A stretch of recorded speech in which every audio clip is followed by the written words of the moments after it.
2026년 5월 특정 건축물 정리에 관한 특별조치법안이 국회 본회의에 가결되면서 다시 한번 큰 관심을 받고 있습니다.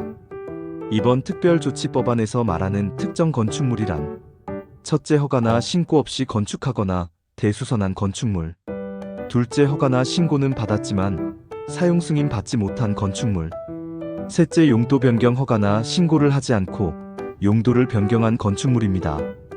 그리고 주거용 특정 건축물이란 해당 건축물의 연면적의 100분의 50 이상이 주거용인 건축물을 말합니다.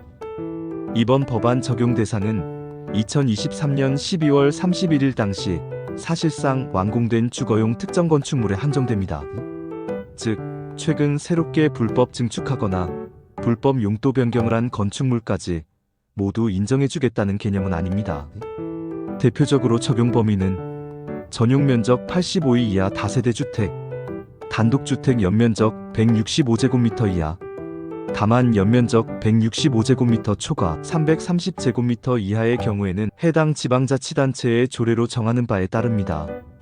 다가구 주택 연면적 660제곱미터 이하, 그리고 근린생활시설로 허가를 받았지만 2023년 12월 31일 이전부터 사실상 주택처럼 사용된 건축물이 적용 대상입니다.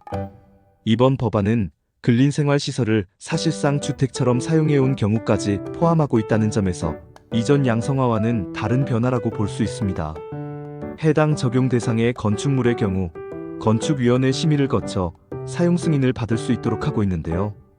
다만 구조안전위생 방화 등의 문제가 없어야 하고 원칙적으로 3m 이상 도로 기준을 충족해야 하며 세대수 증가 대수선이나 근린생활시설의 주거 사용 건축물은 피난 내와 소방 기준까지 충족해야 합니다. 그리고 적용 대상에도 불구하고 군계획시설의 부지, 접도구역, 도시개발구역, 정비구역, 도시계획시설 부지, 보전산지, 상습재해구역 또는 환경정비구역 같은 곳은 원칙적으로 제외됩니다. 도시개발구역과 정비구역의 경우 도시개발 사업이나 정비 사업에 지장이 없는 대상 건축물의 경우 예외 문구가 포함되어 있습니다. 즉, 무조건 불가능하다는 의미보다는 현장 상황과 행정 판단이 굉장히 중요해질 가능성이 큽니다. 그리고 이번 법안에서 가장 중요한 핵심은 사실 따로 있습니다. 바로 부설주차장의 설치에 관한 특례입니다. 이번 법안 제7조 부설주차장의 설치에 관한 특례를 보면 사용 승인으로 인하여 주차장법에 따른 주차장 설치 기준에 미달하게 된 대상 건축물도 추가 부설 주차장 설치 의무를 면제할 수 있도록 되어 있습니다.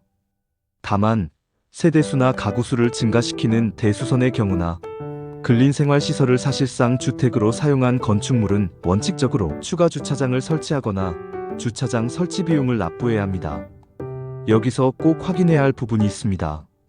지방자치단체는 지역 여건 등을 고려하여 조례로 정하는 바에 따라 부설 주차장의 설치 의무를 완화하거나 면제할 수 있다.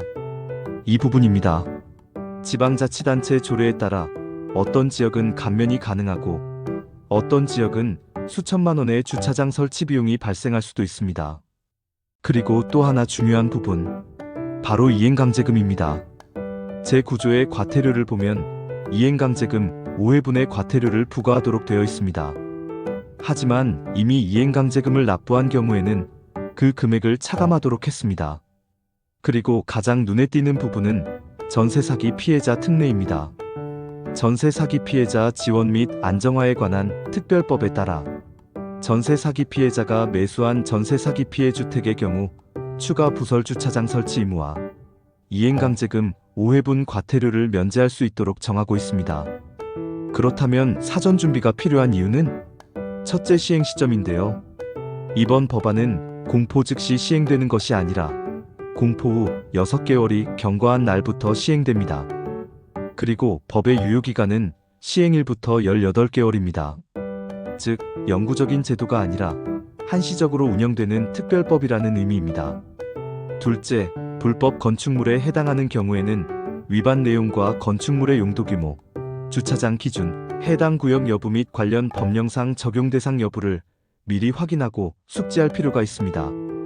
셋째, 현장 여건에 따라 적용 여부나 처리 방향이 달라질 수 있는 불확실성이 존재하며 앞으로 불법 건축물 단속 확대 등의 가능성까지 고려해 사전에 대비할 필요가 있습니다. 미리 사전에 충분히 확인하시고 준비하시기 바랍니다. 감사합니다.